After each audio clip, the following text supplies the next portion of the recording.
Nunca voy a olvidar la manera en que todos voltearon a verme aquella Nochebuena, como si de pronto yo hubiera dejado de ser familia y me hubiera convertido en un mueble, o peor, en una empleada a la que podían señalar sin remordimiento.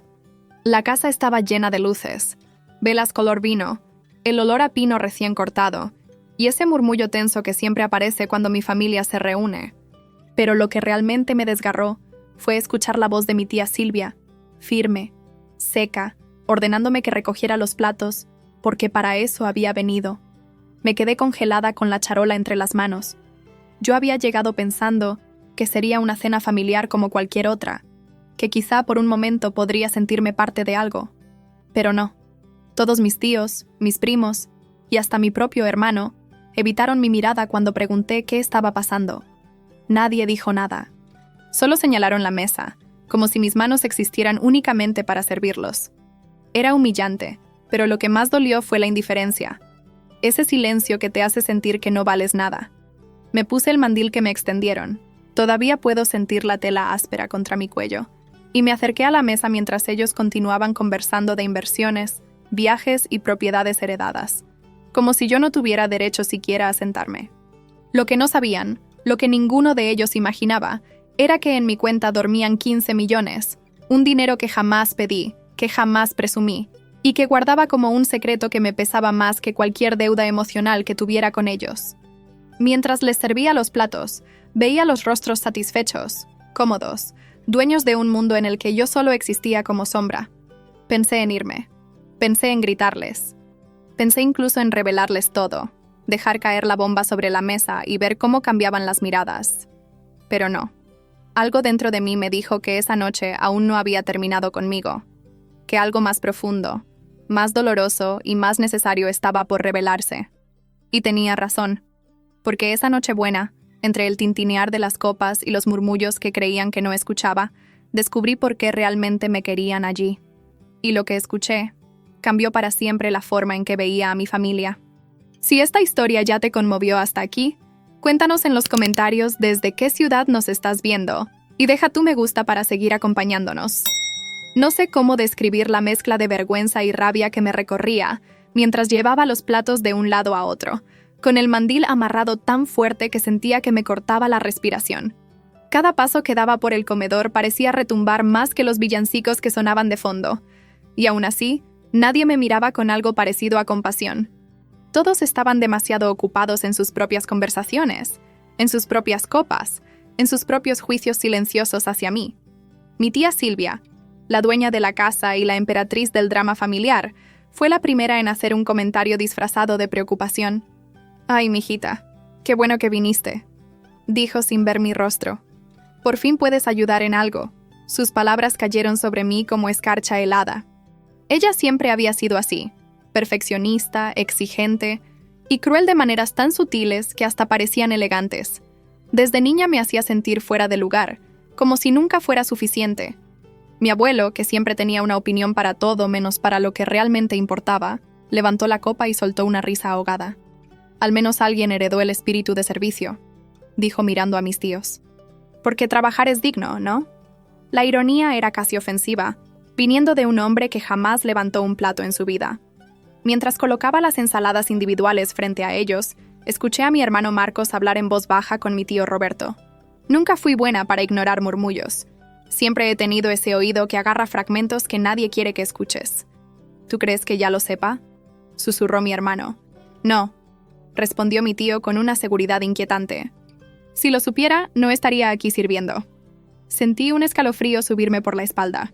¿Saber qué? ¿Qué cosa era tan grave o tan importante que yo debía permanecer en la ignorancia para que ellos estuvieran tranquilos? Me acerqué a la cocina fingiendo que necesitaba más servilletas, aunque lo único que necesitaba era aire y fuerza. La cocina estaba casi tan fría como el ambiente emocional del comedor. Mientras me apoyaba en la encimera de mármol, recordé a mi mamá. Ella siempre decía que la familia es un refugio, un abrazo, una raíz. Pero esa noche, mi familia parecía todo lo contrario. Eran un muro, una barrera, un recordatorio de que por más que yo intentara, nunca encajaría del todo. Respiré hondo y regresé al comedor, dispuesta a soportar lo que quedaba. Mi plan era simple: aguantar la cena, despedirme sin drama y marcharme antes de que la herida emocional se abriera más. Pero los planes familiares, especialmente en mi familia, nunca sobreviven más de 5 minutos. Mi tío Roberto golpeó suavemente la copa con una cuchara para pedir silencio. Todos dejaron de hablar y voltearon hacia él.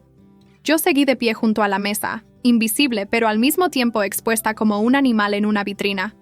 Bueno, comenzó. Ahora que estamos todos, quisiera agradecer la presencia de cada uno esta Nochebuena. Sentí la tensión crecer en mi pecho. Algo en su tono presagiaba un giro inesperado. Uno de esos que cambian la temperatura emocional del cuarto, sin que baje un solo grado. Y también, continuó, quiero hablar de algo importante. Un tema familiar que no puede esperar más. Mi hermano bajó la mirada. Mi abuelo se acomodó en la silla. Mi tía Silvia entrelazó los dedos como si estuviera por presidir una reunión ejecutiva.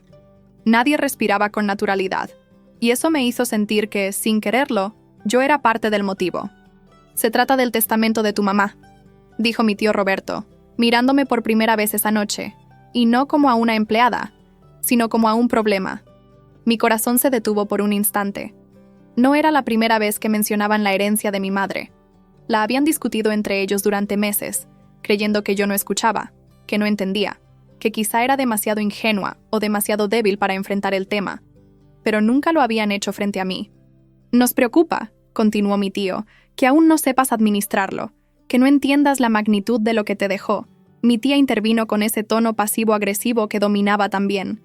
No queremos que lo pierdas, hija. Solo queremos asegurarnos de que, bueno, alguien responsable te guíe. La mesa guardó un silencio tenso. Yo me aferré al borde de la charola para no temblar. Fue entonces cuando lo entendí. Ellos no solo me habían puesto a servirles, no solo me habían humillado. Ellos querían algo. Algo que les quitaba el sueño. Algo que creían que yo no merecía. Mi abuelo lo confirmó con brutal honestidad. Estamos hablando de mucho dinero, niña. 15 millones no se entregan así nada más. La habitación giró un poco. La sangre subió a mis oídos como un zumbido. No porque mencionaran el dinero, sino porque ellos creían que era suyo decidir sobre él. Ellos, no yo. En ese momento me di cuenta de que no era una empleada accidental aquella noche. Era una advertencia. Una forma de recordarme mi lugar. Un intento de hacerme sentir tan pequeña que entregara las llaves de mi propia vida. Y fue allí, en ese instante preciso, cuando algo dentro de mí empezó a despertar. Sentí cómo la sala entera me observaba, no con cariño, no con empatía, sino con esa expresión calculadora que usan las personas cuando están a punto de negociar un terreno o repartir una herencia. Solo que esta vez, la propiedad era yo. Mi respiración se volvió pesada, y aún así mantuve la postura, como si una parte de mí se negara a permitirles verme quebrarme frente a ellos. 15 millones, hija, repitió mi abuelo, como si estuviera enseñando una lección que yo era demasiado torpe para entender. Es demasiado para alguien que no sabe lo que hace. La frase se clavó en mi pecho. Yo no sabía lo que hacía. Ellos siempre volvían a eso, como si fuera una niña desorientada. Como si no hubiera pasado noches enteras llenando formularios, reuniendo documentos, buscando asesoría legal para que nadie pudiera manipular lo que era mío por derecho. Jamás alardeé sobre ese dinero porque me sentía culpable de tenerlo, como si la muerte de mi mamá hubiera sido una transacción injusta. Pero ellos no lo veían así. Para ellos eran cifras, control, poder. No queremos que alguien se aproveche de ti, añadió mi tío Roberto, con una voz supuestamente protectora que solo escondía una intención afilada. Por eso pensamos que lo mejor es que firmes un poder temporal. Algo sencillo. Nosotros lo administramos hasta que estés lista. Mi hermano Marcos levantó la vista por primera vez. Tenía esa expresión nerviosa que siempre le aparecía cuando sabía que algo no estaba bien, pero aún así prefería complacer a la familia antes que confrontarla. Solo queremos ayudarte, dijo, aunque sus ojos mostraban duda. Quise reír, quise llorar, quise gritar, pero solo pude decir, ¡ayudarme! ¿Poniéndome a servir la cena? Mi tía Silvia no se inmutó. Bueno, respondió con un aire de superioridad casi teatral. Cada quien aporta lo que puede, ¿no? ¿Y tú? Pues, tú siempre has sido más útil en tareas simples. Mi mandíbula se tensó. La charola tembló en mis manos y la dejé sobre la mesa antes de que se me cayera. Ellos siguieron observándome como si estuvieran estudiando mis reacciones, midiendo mis límites, esperando que cediera o que explotara. Pero yo hice algo que no esperaban. Guardé silencio. Un silencio que no pedía permiso. Un silencio que pesaba más que cualquier grito. Ese silencio hizo que mi abuelo se removiera incómodo en su silla. «Mira, niña», dijo bajando la voz, «tu madre confiaba en nosotros, y tú deberías hacer lo mismo». La ironía me atravesó como un cuchillo frío, porque mi madre, antes de morir, me había dicho algo que nunca repetí en voz alta. «No confíes en su generosidad, confía en la tuya». Y ahí estaba yo, frente a una mesa llena de personas convencidas de que tenían derecho a decidir sobre mí, sobre mi futuro, sobre lo que mi madre me dejó. Ellos creían que yo seguiría siendo la niña que buscaba aprobación, la que aceptaba migajas de afecto con tal de sentir pertenencia. Pero algo en mí estaba cambiando. Algo en mí se estaba cansando. «Necesitamos que firmes el poder esta misma noche», intervino mi tío Roberto con un tono más firme. «Es lo más sensato». «No quiero presiones», añadió mi tía Silvia. «Solo queremos evitar problemas legales». Mi corazón latía tan fuerte que sentía que podía escucharse desde el comedor. Ellos querían ese dinero, no por seguridad, no por preocupación, sino porque habían cometido un error. Yo lo podía intuir en sus miradas esquivas, en los nervios repentinos, en cómo se apuraban en cerrar el tema antes de que yo preguntara algo más. «¿Qué hicieron?», pregunté finalmente, dejando que mi voz saliera baja pero firme. La pregunta cayó como una piedra en el agua. Nadie respiró. Nadie contestó. Mi abuelo apretó los labios. Mi tía Silvia jugó con su servilleta. Mi hermano miró al piso. Mi tío Roberto carraspeó. Y ese gesto minúsculo me dio la respuesta. Habían hecho algo. Algo que necesitaban cubrir. Algo que solo podían resolver si tenían acceso a lo que me correspondía. La costumbre familiar habría dictado que yo retrocediera, que pidiera disculpas por incomodar, que aceptara cualquier historia que ellos inventaran. Pero esa noche, con el mandil todavía amarrado a mi cintura como símbolo de su desprecio, decidí no retroceder. «¿Qué hicieron con el dinero?», repetí, esta vez con más fuerza. Mi abuelo golpeó la mesa con la palma abierta. «No hables así. Este no es un interrogatorio». Pero lo era. Y él lo sabía. Su reacción solo confirmó mis sospechas. No se trataba de mi bienestar. No se trataba de protegerme. Se trataba de encubrirse. Vi el miedo disfrazado en los ojos de mi tía. Vi la culpa en la postura de mi hermano. Vi la ansiedad en el tic nervioso de mi tío Roberto. Ellos no querían orientarme. Querían salvarse. Y por primera vez en mi vida, mientras esa revelación se formaba como un trueno silencioso en mi pecho, entendí que esa Nochebuena no iba a terminar en paz. La tensión en el comedor era tan espesa que podía sentirse en la lengua, como un sabor metálico que se queda atrapado entre los dientes. Mi abuelo seguía mirándome con su ceño fruncido, tratando de intimidarme como cuando era niña, pero ya no era esa niña. Y el silencio que ellos habían usado tantas veces para controlarme ahora estaba de mi lado. «¿Qué hicieron con el dinero?», repetí, pronunciando cada palabra con mayor claridad. Mi tía Silvia se levantó de golpe, como si la silla hubiera explotado debajo de ella. «No tienes derecho a insinuar que hicimos algo indebido», exclamó, aunque su voz tembló en las últimas sílabas. La observé fijamente. La mujer que siempre había caminado por la vida con la seguridad de quien nunca rinde cuentas, ahora evitaba mi mirada. Sus manos, siempre tan pulidas y cuidadas, se entrelazaban de una forma que delataba nerviosismo. Había miedo en ella, un miedo profundo, casi primitivo. Mi hermano Marcos fue el primero en quebrarse. Siempre lo había considerado débil para decir la verdad en situaciones tensas, pero aún así, siempre esperaba un poco más de él. Solo tragó saliva. Solo hubo un mal cálculo. Mi tío Roberto le lanzó una mirada fulminante, como advirtiéndolo de que no hablara más. Pero ya era tarde.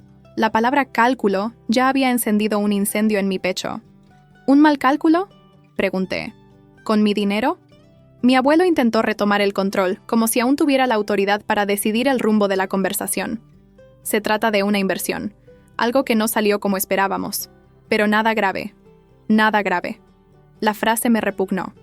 Para ellos, nada era grave mientras no los afectara personalmente. Mientras tuvieran su mesa servida, su casa limpia, sus apariencias intactas. ¿Cuánto invirtieron?, pregunté con la voz firme, aunque por dentro me temblaran las entrañas. Nadie contestó. Y ese silencio fue una confesión más clara que cualquier explicación. Me quité el mandil despacio. Lo dejé sobre la mesa con una calma que no sentía. Todos me observaron como si estuvieran viendo cómo una pieza clave de su juego se salía del tablero. Yo no soy una niña, dije finalmente, y no voy a afirmar nada sin saber en qué metieron el dinero de mi mamá. Mi tía Silvia recuperó su aire altivo, ese que siempre usaba para aplastarme. No entiendes, hija. Hay decisiones que la gente mayor debe tomar. No todo te lo podemos explicar. Además, no es tu culpa no saber de estas cosas. Tú no tienes experiencia financiera. Pero ustedes sí, respondí con amargura. Suficiente para perder dinero que no era suyo. El rostro de mi abuelo se tornó rojo, de furia o de vergüenza. No lo sé. «Cuida tu tono», gruñó. Pero ya no podía retroceder. Algo dentro de mí se había encendido con demasiada fuerza. «¿Cuánto perdieron?», insistí. «¿La mitad? ¿Todo?». Mi hermano bajó la cabeza, y esa fue la señal. Una sombra oscura se deslizó por el rostro de mi tío Roberto, como si una verdad muy delicada estuviera a punto de salir a la luz. «No fue la mitad», dijo, finalmente, con un suspiro derrotado. «Fueron todos los fondos líquidos». La frase cayó como una losa sobre mi cuerpo. Todos los fondos líquidos. Lo que significaba que lo único intacto era el capital congelado en inversiones que, seguramente, también habían puesto en riesgo. Respiré hondo, tratando de ordenar mis pensamientos, pero no había orden posible. La punzada de traición se expandía por mi pecho como fuego lento. «Usaron mi dinero», dije, sin elevar la voz. «Sin permiso, sin consultarme, sin siquiera respetar la memoria de mi mamá». Mi tío Roberto levantó una mano en un gesto de súplica. «Era para salvar la empresa de tu abuelo. Pensamos que era temporal, pensamos que podríamos recuperarlo pronto. No lo hicimos para dañarte». «¿Y ponerme de empleada esta noche?», contraataqué. «¿Eso también fue para protegerme?». Mi abuelo se limpió la boca con la servilleta, con movimientos tensos y torpes que jamás le había visto. «Eras muy impulsiva. Temíamos que reaccionaras mal si te lo decíamos. Necesitábamos que entendieras que aún no estás lista para manejar ese tipo de decisiones. Así que me hicieron sentir inferior», dije con una frialdad que ni yo misma reconocí, «para asegurarse de que firmara lo que ustedes querían». Mi tía Silvia abrió la boca para protestar, pero yo levanté la mano. Ella se detuvo. Por primera vez en la vida, obedeció sin discutir. Y en ese instante descubrí algo que me estremeció. Ellos me temían. No a mí, exactamente, sino a lo que podía hacer si decidía reclamar lo que me pertenecía. La familia que siempre me llamó sensitiva, emocional, débil, sabía perfectamente de qué era capaz cuando llevaba la verdad en la mano. Y aunque yo no lo había planeado, la cena había dejado de ser su tribunal. Ahora era el mío. «No voy a firmar nada», anuncié con una claridad que cortó el aire.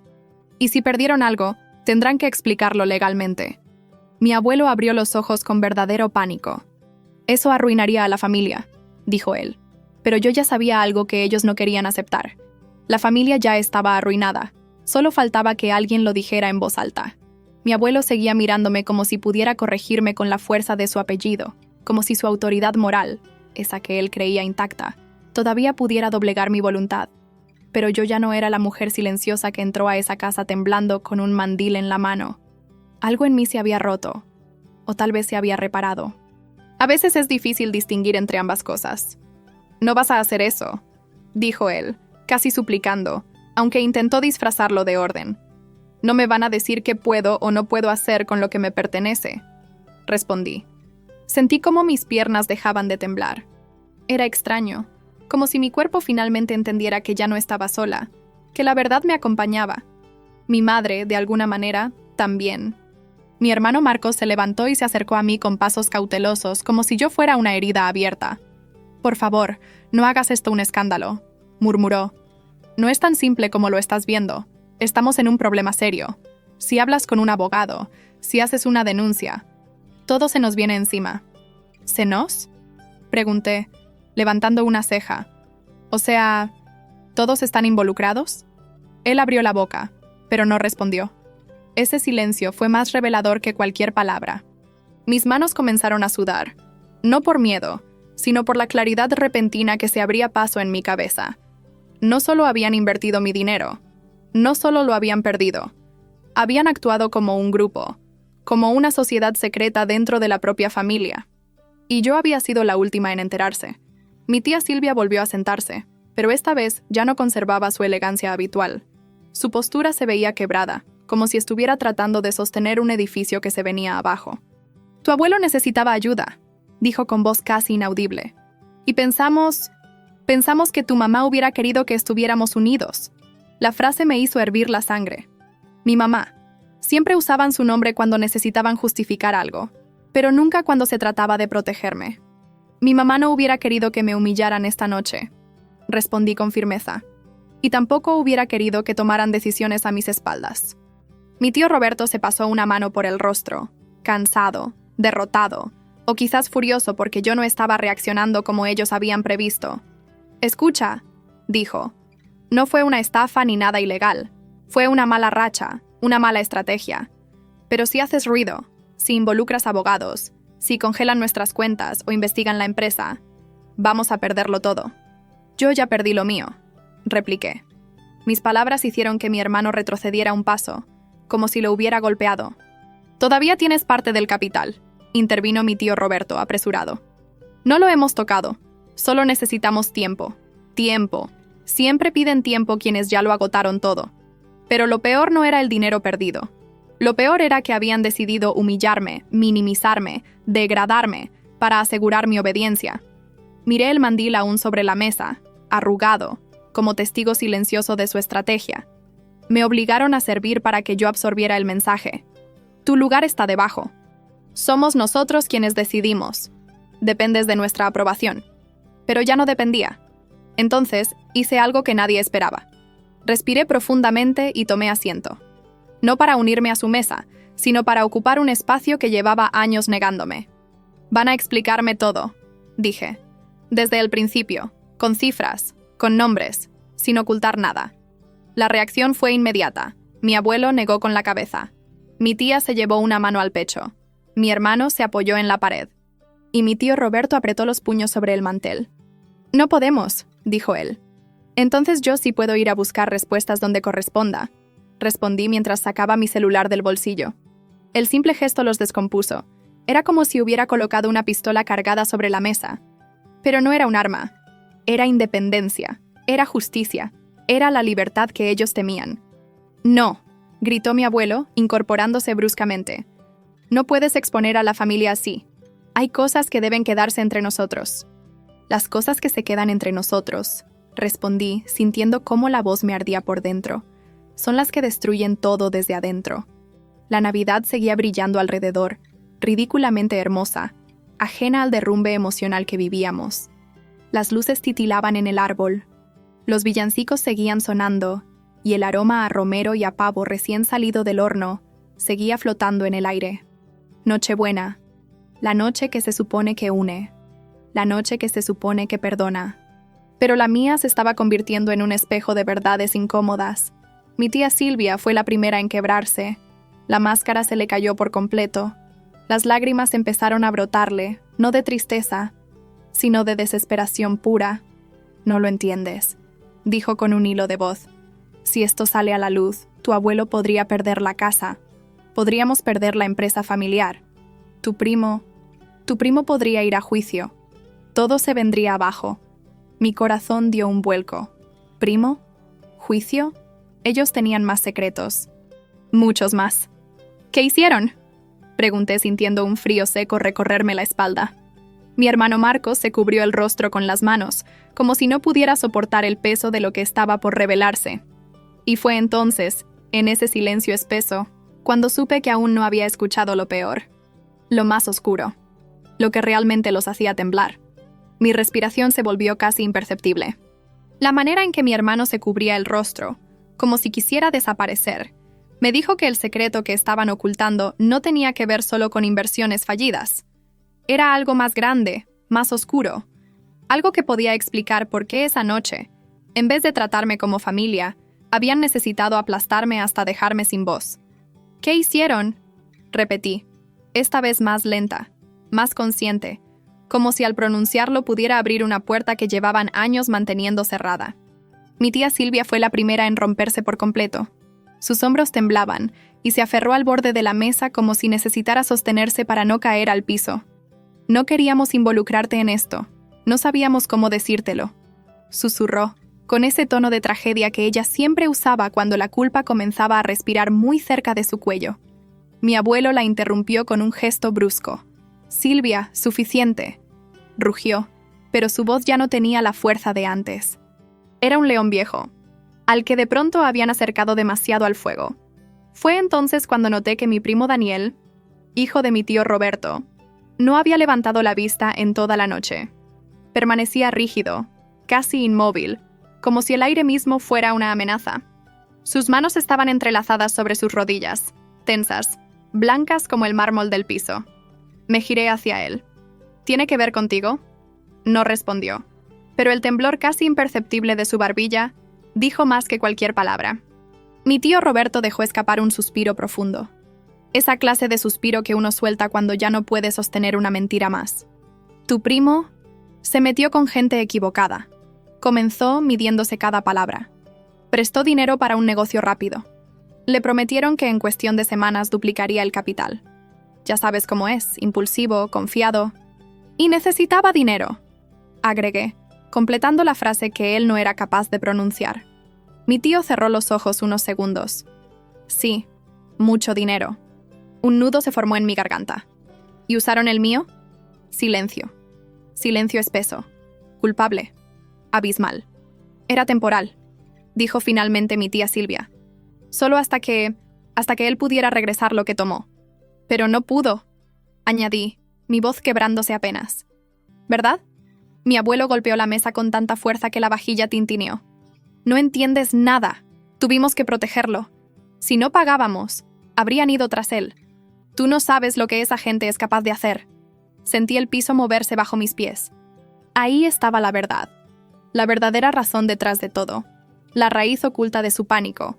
Habían metido mi dinero, mi único legado de mi mamá, en manos de un primo desesperado que, a su vez, lo había puesto en un abismo. Y para salvarlo, habían vaciado mis cuentas, habían ocultado la verdad. Y esa noche habían querido doblegarme para que yo firmara un poder que les permitiera seguir ocultando el desastre. ¿Y qué pasó con esa gente?, pregunté, sintiendo frío en la columna vertebral. ¿Ya está saldada la deuda? Nadie respondió. Mi primo Daniel levantó la mirada por primera vez, y lo que vi en sus ojos me paralizó. No era culpa. No era miedo a ser descubierto. Era terror. Un terror tan profundo que parecía haberse quedado a vivir dentro de él. «No», susurró. Una sola palabra. Suficiente para voltear mi mundo. «Daniel», dije, intentando mantenerme firme. «¿Qué significa no?» Mi tío Roberto se llevó las manos a la cabeza, desesperado. «Significa que aún debemos parte del dinero. Y que no van a esperar más». Mi corazón dio un vuelco brutal. ¿Parte? ¿Cuánto? Mi abuelo evitó mis ojos. Mi tía Silvia lloraba abiertamente. Mi hermano Marcos, pálido, parecía a punto de desmayarse. Finalmente, mi primo lo dijo, casi sin voz. 3 millones. Sentí como si me abrieran el pecho con una cuchilla. 3 millones. 3 millones de pesos que yo no debía, que yo no gasté, que yo no pedí. 3 millones manchados de miedo, de decisiones irresponsables, de cobardía familiar. «Ellos creen», añadió mi primo, «que tú vas a pagar». El silencio que siguió fue devastador. Allí estaba la verdad desnuda, cruda, indecente. No me habían puesto de empleada esa noche solo para humillarme, sino para dejarme claro que mi valor en la familia era funcional, económico, que yo existía para rescatar sus errores, que mi lugar en la mesa dependía de cuánto estuviera dispuesta a sacrificar por ellos. Sentí una ola de náusea subirme desde el estómago hasta la garganta. ¿Y ustedes?, pregunté. ¿Realmente creyeron que aceptaría esto? ¿Que pagaría sin saber nada? Mi abuelo me miró con ojos cansados, pero todavía arrogantes. «Eres joven, no entiendes cómo funcionan estos asuntos. La familia se protege, y tú tienes recursos». «Mi mamá los dejó para mí», repliqué con furia contenida, «para que yo pudiera estar bien, no para pagar los errores de todos ustedes». Mi tía Silvia sollozó. «No teníamos otra opción. Siempre la tuvieron», respondí poniéndome de pie con una seguridad que ni yo sabía que poseía. solo que ninguna les convenía tanto como usarme. La mirada de mi primo Daniel se quebró, la de mi hermano se llenó de vergüenza, la de mis tíos de desesperación, y la de mi abuelo. La de mi abuelo seguía clavada en mí como un juicio que ya no tenía poder. Esa noche, lo supe con una claridad devastadora. Ellos esperaban que yo salvara a la familia, pero ninguno había pensado en salvarme a mí. Mi corazón latía tan fuerte que sentía cada golpe como un eco en mis sienes. Era una mezcla de incredulidad y rabia, pero también de una claridad repentina, casi luminosa, que me hacía ver a mi familia bajo una luz completamente distinta. Ya no eran los gigantes que gobernaban mi infancia, ni los jueces silenciosos que definían mi valor. Esa noche, uno por uno, iban cayendo como estatuas que se desmoronan con un simple toque. Y yo estaba viendo, quizá por primera vez, el polvo detrás de su grandeza. Me quedé de pie, enfrentándolos a todos, sintiendo la fragilidad absurda de la escena. Luces navideñas parpadeando, mientras la verdad se apilaba como escombros entre nosotros. Mi primo Daniel seguía temblando, los ojos hinchados, pero al menos había tenido la valentía de pronunciar la cifra que todos evitaban. 3 millones. 3 millones que esperaban que yo pagara para reparar un hoyo que ellos mismos cavaron. ¿Por qué no fueron a la policía?, pregunté, aunque en el fondo ya sabía la respuesta. Mi tío Roberto me vio como si yo fuera ingenua. Porque no estamos hablando de personas con las que puedas negociar. No es una deuda de banco. Lo dijo con ese tono que se reserva para los secretos que dan miedo incluso de pronunciar. Entonces entendí que el asunto iba mucho más allá de una mala inversión. Mi primo no había jugado con empresarios turbios. Había jugado con gente que no perdonaba. Ellos creen que tú tienes el dinero, añadió Daniel, sin poder sostenerme la mirada. Y ahí estaba, la pieza que faltaba para que el rompecabezas completo se armara en mi mente. Ellos esperaban que yo pagara porque sabían que podía hacerlo.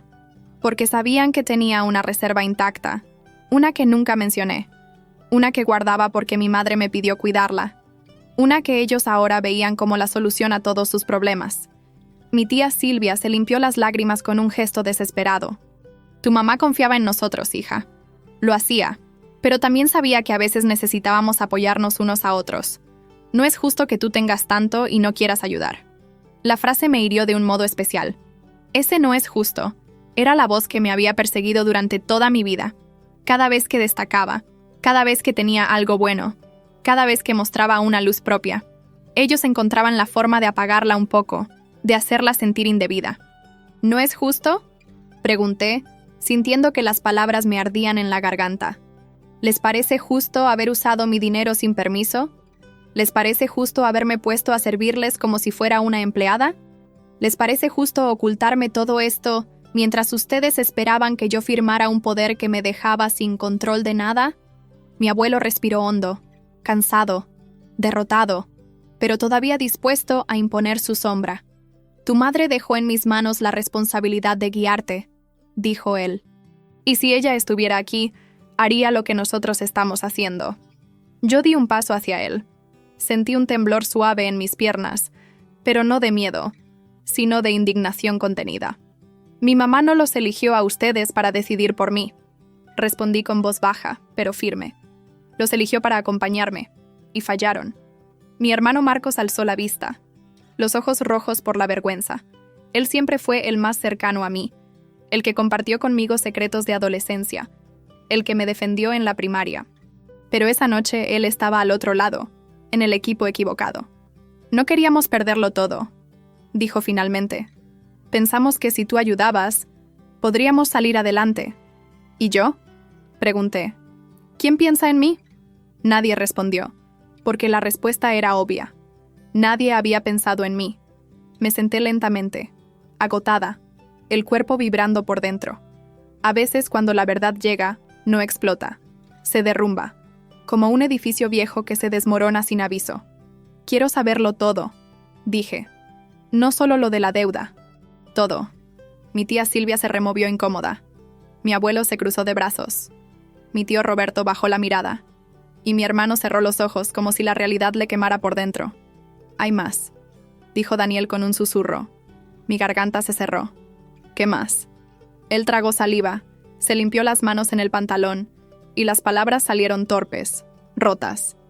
Tu mamá no solo dejó dinero, también dejó instrucciones, cartas, documentos, y ellos... Miró a los adultos de la mesa. Ellos decidieron no darte todo. El mundo se detuvo. ¿Cómo que no me dieron todo?, pregunté, sintiendo un hilo frío descender por mi columna. El silencio lo confirmó. Lo habían retenido, lo habían ocultado, habían manipulado incluso el último deseo de mi madre. ¿Dónde están esas cartas?, pregunté. Mi tía Silvia lloró más fuerte. Mi hermano se limpió la frente. Mi tío Roberto negó con la cabeza. Mi abuelo cerró los ojos y dijo: «Las quemé». El aire se me fue del pecho. Sentí como si el piso hubiera desaparecido debajo de mis pies. Las quemó. Quemó las palabras de mi madre, sus últimas instrucciones, sus deseos para mí. Y entonces, por primera vez en mi vida, deseé no volver a verlos jamás. La frase «las quemé» quedó suspendida en el aire como una sentencia. Ni siquiera el sonido lejano de los villancicos logró suavizar su impacto. Sentí como si el pecho se me cerrara, como si alguien me hubiera arrancado el aire de un solo tirón. Las piernas me temblaron, pero no lo suficiente para derrumbarme. No. Había algo dentro de mí resistiendo, aferrándose con uñas invisibles a la poca dignidad que aún me quedaba. ¿Qué dijiste?, pregunté, casi sin voz. Mi abuelo no repitió la frase. Solo me miró con esa mezcla de autoridad vieja y culpa mal disimulada. Y en ese silencio entendí que no había sido un arrebato. No fue impulsivo. Lo planearon. Decidieron qué podía yo saber y qué no. Juzgaron que mi dolor, mi duelo y mi derecho a escuchar a mi madre no importaban. Mi tía Silvia se llevó las manos al rostro. Eran cartas que solo iban a confundirte, dijo entre sollozos. Tu mamá estaba muy enferma, decía cosas que no eran racionales. No te atrevas a hablar de su lucidez, respondí, sintiendo que mi voz recuperaba una fuerza que creí perdida. Ella era más clara que todos ustedes juntos. Ella sabía exactamente a quién le confiaba su vida, y no eran ustedes. Mi abuelo apretó los labios. No era conveniente que leyeras esas cartas. Te habrían llenado la cabeza de ideas equivocadas. ¿Ideas como qué?, pregunté. ¿Cómo no confiar en ustedes? ¿Cómo protegerme? ¿Cómo cuestionar lo que estaban haciendo con su dinero? Mi tío Roberto intervino, visiblemente agitado. Esas cartas no cambiaban nada. El dinero está a tu nombre. Pero ella no entendía lo que pasaba con la empresa. No tenía el contexto. La palabra contexto me atravesó como un puñal. Mi madre sí había entendido. Ella sabía perfectamente que mi familia llevaba años hundiéndose en decisiones impulsivas, en deudas, en negocios que parecían brillantes desde afuera pero que se desmoronaban en cuanto la realidad los tocaba. Mi hermano, incapaz de sostener la mirada, se dejó caer en una silla. No debimos hacerlo, susurró, como si las palabras le supieran a ceniza. Yo le dije al abuelo que esas cartas eran tuyas, que no teníamos derecho. Pero lo hicieron, interrumpí. Me robaron la última voz de mi mamá. Sentí un ardor en los ojos, pero no dejé que las lágrimas salieran. No frente a ellos. No después de todo esto. Me obligué a respirar. Una vez. 2 veces. Hasta que pude escuchar mis propios pensamientos atravesando el caos emocional. Quiero saber exactamente qué decían esas cartas, exigí. Mi abuelo frunció el ceño. No recuerdo todo. Mentira. Esa palabra flotó entre nosotros, aunque nadie la pronunciara. Pero sí recuerdas por qué las quemaste, dije. Mi abuelo me sostuvo la mirada. Era la primera vez en toda la noche que no veía arrogancia en sus ojos, sino miedo, un miedo viscoso, profundo, oscuro. Tu madre escribió que no confiaba en la familia para manejar su dinero. Admitió al fin que eras tú quien debía decidir todo, sin influencias, sin presiones. Y eso era peligroso para todos. ¿Peligroso?, susurré. ¿Para quién? ¿Para su hija?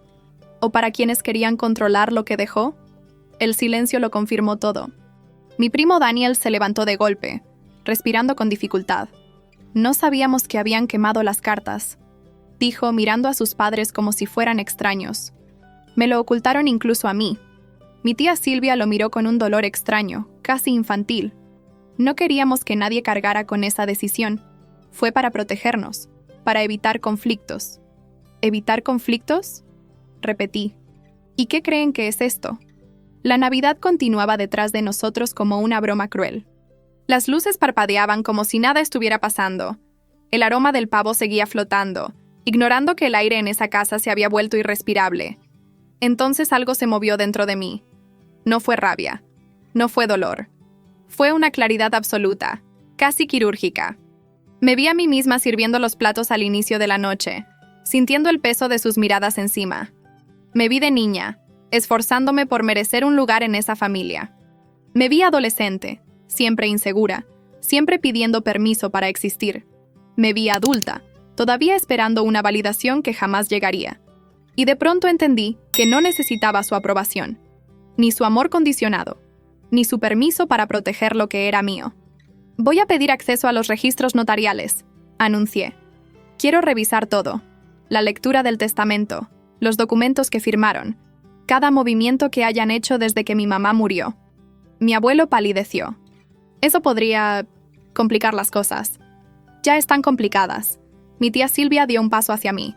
Hija, por favor, estamos rogando tu comprensión. Me aparté suavemente. Su mano quedó suspendida en el aire, vacía. No soy su hija, dije con voz calmada, pero firme. Soy la hija de mi mamá, y ella confiaba en mí, no en ustedes. Mi hermano comenzó a llorar. No pude acercarme a consolarlo. No esa noche. ¿Qué piensas hacer?, preguntó mi tío Roberto con un hilo de voz. Miré a todos uno por uno. La familia que había creído mía. La familia que había destruido la última voluntad de mi madre. La familia que esperaba salvarse usando mi vida como moneda. Voy a descubrir todo lo que han escondido, respondí. Y cuando lo sepa, entonces decidiré qué hacer. El impacto fue inmediato. Mi abuelo cerró los ojos. Mi tía se desplomó en una silla. Mi primo se cubrió la cara. Mi hermano se quebró completamente. Y por primera vez esa noche, entendí que el poder ya no lo tenían ellos. Lo tenía yo. La sala estaba llena de respiraciones cortadas, de miradas que evitaban las mías, y de un silencio tan intenso que parecía absorber el aire mismo. A pesar del caos emocional, yo sentía una calma extraña, casi helada, como si finalmente hubiera dejado de pelear contra una corriente que llevaba años arrastrándome. Ya no era yo la desorientada, ahora eran ellos quienes se aferraban desesperadamente a una estructura que se derrumbaba. No puedes remover documentos notariales sin una orden judicial, intentó decir mi abuelo, aferrándose a su última migaja de autoridad. Claro que puedo, respondí, porque soy la heredera directa, y tengo derecho a saber qué pasó con todo lo que era de mi mamá. La palabra heredera hizo que mi tía Silvia soltara un pequeño gemido, como si fuera una ofensa personal. Siempre había querido que mis primos ocuparan los puestos importantes de la familia, que yo quedara relegada a los rincones. Mi mamá lo sabía, y por eso había decidido dejarme todo a mí, para que no dependiera de ellos jamás. Mi tío Roberto, rogando por un poco de control, se acercó a la mesa con pasos lentos. Si haces esto, lastimarás a mucha gente, no solo a nosotros. Hay empleados que dependen de la empresa, familias enteras. ¿Y yo?, pregunté. ¿A quién le importó si me lastimaban? El silencio volvió a caer como plomo. Mi hermano Marcos se limpió la cara con la manga. Solo queríamos que estuvieras protegida. ¿Protegida?, repetí, incrédula. Me pusieron a servir como si fuera una empleada, me ocultaron información, quemaron las cartas de mi mamá, usaron mi dinero. ¿Eso es protección para ustedes? Marcos bajó la mirada, como si cada palabra le abriera una herida nueva. Entonces, algo en mi primo Daniel cambió. Su voz temblorosa comenzó a adquirir un peso distinto. No fueron ellos solos, dijo de pronto. Yo también tuve culpa. Yo sabía lo que había en esas cartas. Yo las vi antes de que las quemaran. Mi cuerpo entero se tensó. ¿Tú las leíste? Él asintió. Mi hermano lo miró horrorizado, como si acabara de traicionar un pacto silencioso. ¿Y no pensaste decirme nada?, pregunté con una calma que solo nacía del shock absoluto. Daniel tragó saliva. Quería hacerlo, pero me dijeron que tú ibas a sufrir más si sabías todo. Me convencieron de que lo mejor era dejar que ellos manejaran las cosas. Yo tenía miedo de perder su apoyo, y ya estaba metido en problemas. No quise complicar las cosas contigo. Su voz se quebró. Yo lo observé largo rato. Él siempre había sido el primo amable. el que jugaba conmigo en las fiestas, el que me protegía de las burlas de los demás. Y aún así, cuando se trató de elegir entre mi derecho y su conveniencia, eligió protegerse. ¿Qué decían las cartas? Insistí. Su rostro se contrajo de dolor. Decían, tomó aire, que tu mamá estaba viendo cosas raras en la empresa, movimientos de dinero que no entendía, firmas que no reconocía, y que si algo llegaba a pasarle, tú debías revisar todo. Todo, sin confiar en nadie. Mi estómago se revolvió. ¿Movimientos de dinero? ¿Firmas falsificadas? Mi tío Roberto reaccionó como si lo hubiera golpeado. ¡Eso es mentira! ¡Tu primo está exagerando! No estoy exagerando, gritó Daniel de pronto, con una valentía que parecía surgirle desde lo más profundo. Tú y la tía Silvia firmaron documentos a nombre de ella antes de que muriera. Yo lo vi. Y había dinero entrando y saliendo sin explicación. Un frío absoluto me invadió. Mi abuelo golpeó la mesa con fuerza. ¡Cállate! No sabes lo que estás diciendo. Pero yo ya no veía a mi familia. Veía un entramado. Un sistema entero construido sobre mentiras. Mentiras que habían empezado antes de que mi mamá muriera. ¿Qué clase de documentos? Pregunté, mirando fijamente a mi tío Roberto. Él sudaba. Respiraba rápido. La máscara se le estaba cayendo pedazo a pedazo. Estábamos reorganizando la empresa, balbuceó. Tu mamá sabía. Estaba de acuerdo. No estaba de acuerdo, interrumpió Daniel desesperado. Ella me dijo que sospechaba que querían usar su firma para cosas que ella no había aprobado, que tenía miedo de que la estuvieran traicionando. Mi tía Silvia se llevó ambas manos a la cabeza, llorando con un dramatismo convulsivo. Basta, basta. Eso no era así. Tu mamá estaba confundida. Estaba tomando medicamentos fuertes. No sabía lo que decía. ¿Y por eso quemaron sus cartas? Pregunté. ¿Porque no convenían a la versión que ustedes querían construir? Mi abuelo habló, pero su voz ya no tenía autoridad. Tenía culpa. No queríamos problemas. Me reí. Me reí con una mezcla de tristeza y rabia que me salió desde el fondo del alma. Claro, dije, porque mientras menos supiera yo, más fácil era manejarme. Y mientras más fácil fuera manejarme, más fácil era salvarse ustedes. La verdad, tan clara ahora, me estremeció. Mi mamá había visto algo grave, algo que la familia estaba encubriendo, algo que la llevó a escribir cartas que jamás llegaron a mis manos, algo que ahora yo debía descubrir. A partir de mañana, anuncié, poniéndome de pie, voy a abrir una investigación completa, y si encuentro que mi mamá tenía razón, voy a llegar hasta el final, caiga quien caiga. Mi familia palideció, y yo entendí que, por primera vez en mi vida, ellos me temían más de lo que yo los había temido a ellos. La palabra investigación quedó suspendida en el aire como si fuera una amenaza imposible de procesar. Mi familia entera entró en una especie de parálisis silenciosa, como si lo que acababa de decir hubiera cruzado una frontera que jamás debí cruzar. Pero esa frontera la habían construido ellos, no yo. Y si algo había aprendido esa noche, era que las fronteras injustas deben romperse. Mi abuelo fue el primero en reaccionar. Se levantó con lentitud, apoyándose en la mesa para recuperar el equilibrio. Sus ojos, que siempre habían sido duros, ahora parecían cansados, envejecidos. «No entiendes las consecuencias de lo que estás diciendo», murmuró. «Hay cosas que es mejor dejar enterradas». «¿Como las cartas de mi mamá?», pregunté, sin suavizar el golpe. Él cerró los ojos por un segundo, como si mi voz lo hubiera atravesado. Mi abuelo, el hombre que jamás lloraba, parecía estar al borde de hacerlo. Pero no era dolor lo que veía en él. Era miedo, miedo auténtico. «Si remueves todo eso, vas a destruir lo que queda de esta familia», dijo. «Ustedes destruyeron todo antes de que yo llegara», respondí. Mi tía Silvia, con el maquillaje corrido y las manos temblorosas, se levantó para acercarse a mí, pero yo retrocedí. Ella lo notó y se detuvo en seco. «Tu mamá estaba confundida, hija», susurró. «Tú no sabes lo que es ver a alguien que amas perder claridad». «Lo sé», la interrumpí. La vi deteriorarse. La vi asustada. La vi tratando de que alguien la escuchara. Y ustedes decidieron que era más fácil callarla».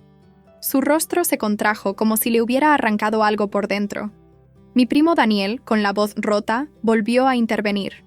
Ella decía que había documentos falsificados, que había dinero entrando en cuentas que no eran de la empresa, que alguien estaba usando su nombre. Mi tío Roberto giró hacia él, furioso. ¡Cállate! No sabes en lo que te estás metiendo. Daniel tembló, pero no se calló. ¡Sí sé!, gritó, casi quebrándose. Porque fui yo quien vio uno de esos documentos, y vi que la firma de la tía no coincidía. La revelación cayó como un trueno en la sala. Un silencio helado se apoderó de todos. Yo sentí que el corazón me latía tan fuerte que me dolía. ¿Quién falsificó su firma?, pregunté, con un tono tan frío que ni yo reconocí. Nadie respondió. ¿Quién?, repetí, sin permitir que el silencio se instalara. Mi abuelo respiró hondo, como si estuviera cargando una roca enorme sobre los hombros. No hubo falsificación, dijo finalmente. Solo ajustes. Ella habría estado de acuerdo. ¿Ajustes?, pregunté. ¿Así lo llaman? ¿Ajustes? Mi tío Roberto apretó los dientes. La empresa estaba en crisis. Necesitábamos mover fondos y agilizar decisiones. Tu mamá era dueña, sí, pero no entendía el manejo completo. Hicimos lo que creímos necesario para salvar lo que ella misma había construido.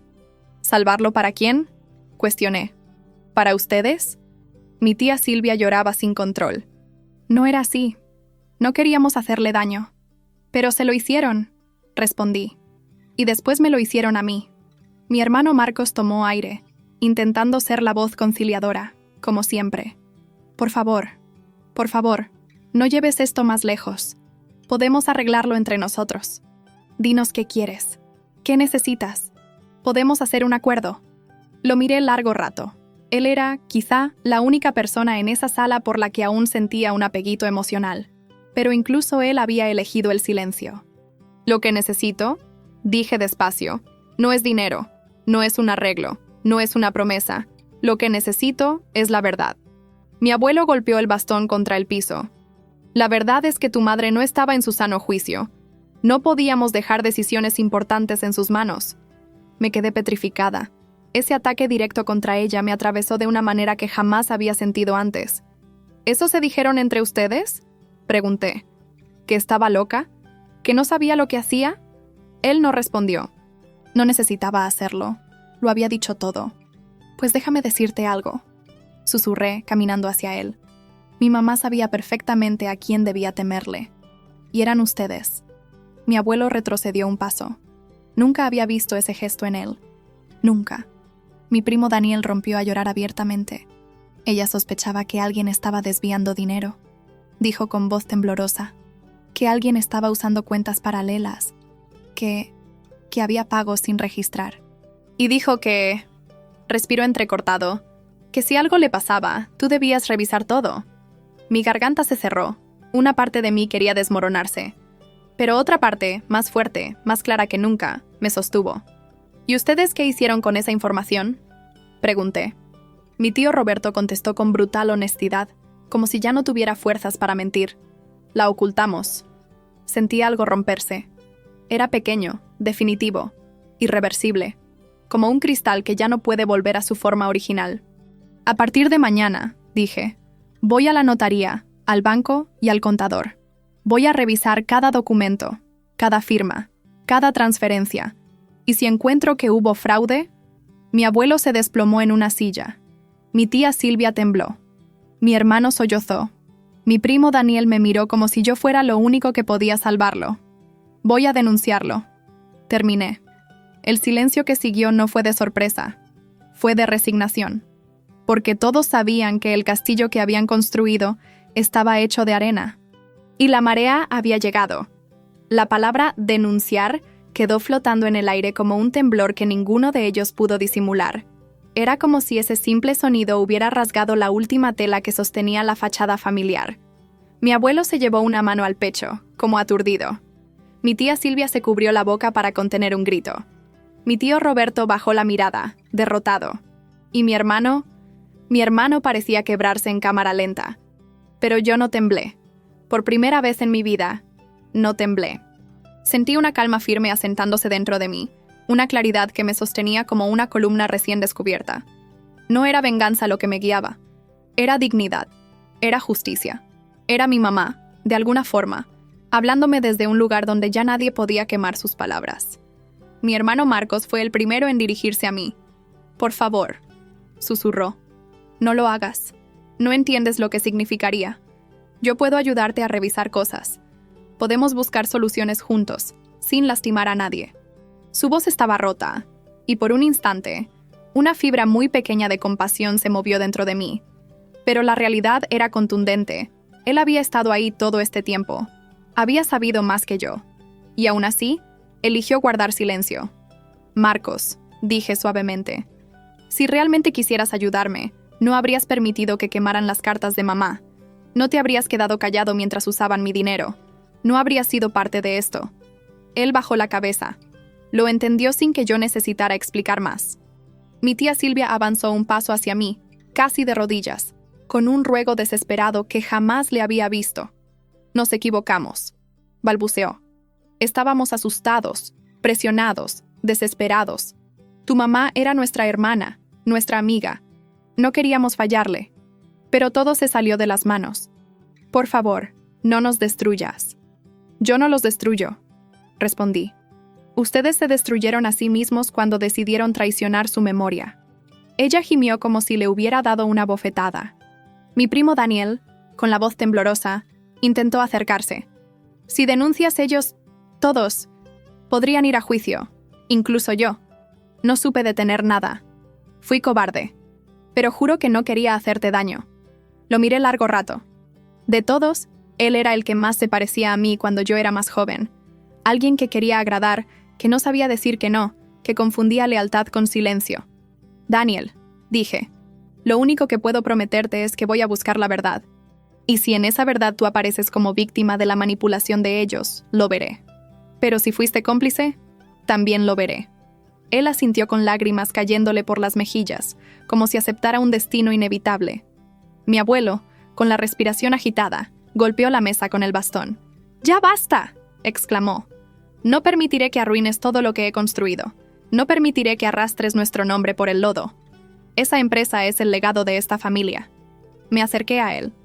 A ese hombre que había dominado cada conversación, cada decisión, cada gesto dentro de nuestra familia. A ese hombre que creía que su apellido era un reino invencible. El legado de esta familia fue mi mamá, dije. Y ustedes la traicionaron. La hicieron dudar de su propia lucidez. Le ocultaron información. Tomaron decisiones a sus espaldas. ¿Sabes qué arruina un apellido? No mi búsqueda de la verdad, sino lo que ustedes hicieron cuando nadie los miraba. Mi abuelo abrió la boca para responder, pero no pudo. Algo en él se quebró. No la arrogancia, no el orgullo, sino la máscara. Por primera vez, vi al hombre detrás del mito. Un hombre asustado, envejecido, frágil. Un hombre que había construido un imperio sobre arena. Un hombre que sabía que si yo movía una sola pieza, todo se derrumbaría. Si denuncias, susurró, yo moriré en la cárcel. La frase cayó como un cuchillo en el borde de mi alma. No porque sintiera compasión por él, sino porque esa frase era una manipulación más, una última carta bajo la manga. Una parte de mí quiso temblar, pero no lo permití. Si vas a morir en la cárcel, respondí con serenidad, será por lo que hiciste, no por lo que yo haga. Él retrocedió como si lo hubiera empujado una fuerza invisible. La Nochebuena, que alguna vez fue símbolo de unión, ahora parecía un escenario donde cada luz revelaba una sombra que antes no quería ver. Y yo estaba en el centro, sosteniendo la única antorcha que podía iluminarlo todo. Respiré hondo. Mañana iniciaré el proceso, dije. Revisaré documentos, pediré copias certificadas, buscaré asesores, contactaré a un abogado. Y si descubro que mi mamá tenía razón, no me detendré. Mi familia quedó en un silencio absoluto, como si el mundo hubiera dejado de girar. Y entonces, un pequeño detalle ocurrió. Las luces del árbol parpadearon, reflejándose en una foto familiar colocada en la repisa. Era una imagen antigua. Ahí estábamos mi mamá y yo, abrazadas, riendo. Ella tenía una mirada tranquila, brillante, una mirada que decía, confía en ti. Yo sentí un nudo en la garganta, pero esta vez no me destruyó. Me sostuvo. Lo hago por ella, susurré. Nadie respondió, porque todos sabían que esa frase tenía un filo que ya no podían detener. Me quité el abrigo de empleada, lo dejé sobre la mesa y caminé hacia la puerta. Antes de abrirla, me giré para mirarlos una última vez. ¡Feliz Navidad!, dije, no como bendición, sino como cierre. Y salí de la casa. Pero por primera vez, sentí que no salía sola. Al salir de aquella casa, el aire frío de la noche me golpeó el rostro como un recordatorio de que estaba viva, despierta y finalmente libre. Mis manos temblaban un poco, no por miedo, sino por el peso inmenso de todo lo que había descubierto. Mientras caminaba hacia mi coche, escuchaba a lo lejos los villancicos que se escapaban de las ventanas ajenas. Esas familias que celebraban sin saber que, a unas casas de distancia, otra familia se fracturaba sin remedio. Me apoyé un instante en la puerta del auto, respirando hondo. Había algo en esa noche que dolía, sí, pero también algo que me abría espacio para renacer. Pensé en mi mamá, en cómo siempre me decía que la verdad tiene un costo, pero también una recompensa. Que las decisiones importantes no se toman desde el miedo, sino desde la dignidad. Y por primera vez, sentí que la estaba honrando de verdad. El camino de regreso fue silencioso. No puse música. Necesitaba oír mis propios pensamientos acomodarse, uno a uno, como si fueran fragmentos de una historia que por fin entendía. Mi familia no era el refugio que yo imaginaba. Nunca lo había sido. Pero yo ya no era la niña que buscaba un lugar en su mesa. Había encontrado el mío. Al llegar a mi departamento, encendí la luz tenue del árbol pequeño que había armado sola con objetos que guardaban memoria. Me senté frente a él. Dejé que mis manos descansaran sobre mis rodillas y permití, por fin, que una lágrima se deslizara. No era tristeza, era alivio, era despedida, era fuerza. Sabía que los días siguientes no serían fáciles. Tendría que enfrentar documentos, abogados, funcionarios, tal vez declaraciones. Tendría que mirar de frente verdades dolorosas sobre la muerte de mi mamá y sobre quienes juraron honrarla. Pero también sabía algo que ellos habían subestimado durante años. Yo era capaz, más capaz de lo que jamás imaginaron. La traición me había herido, pero también me había revelado un poder que desconocía. No un poder basado en dinero, sino en integridad. Cerré los ojos un instante y recordé la última Navidad con mi mamá. Ella me tomó de la mano y me dijo que algún día yo tendría que ser valiente por las dos. Esa noche entendí que ese día había llegado. Abrí los ojos y sentí dentro de mí una firmeza serena, luminosa. No sabía qué iba a descubrir exactamente en los documentos. No sabía a quién tendría que enfrentar ni qué decisiones tendría que tomar. Pero sí sabía algo con absoluta claridad. No volvería a permitir que nadie hablara por mí, decidiera por mí o me hiciera sentir pequeña. Yo había recuperado mi voz. Y con ella, recuperaría la verdad de mi mamá. Apagué el árbol, respiré profundo y susurré al aire, como si ella pudiera oírme. Mamá, ya empezó. Y esta vez, no voy a detenerme. Gracias por acompañarnos hasta el final de esta historia. Cuéntanos en los comentarios qué parte te emocionó más. Suscríbete y activa la campanita para no perderte nuestras próximas historias. Deja tu me gusta si crees en la fuerza invisible de la dignidad y la familia. Y antes de irte, mira la historia que te dejo aquí a la izquierda. Estoy seguro de que también te emocionará y te hará reflexionar.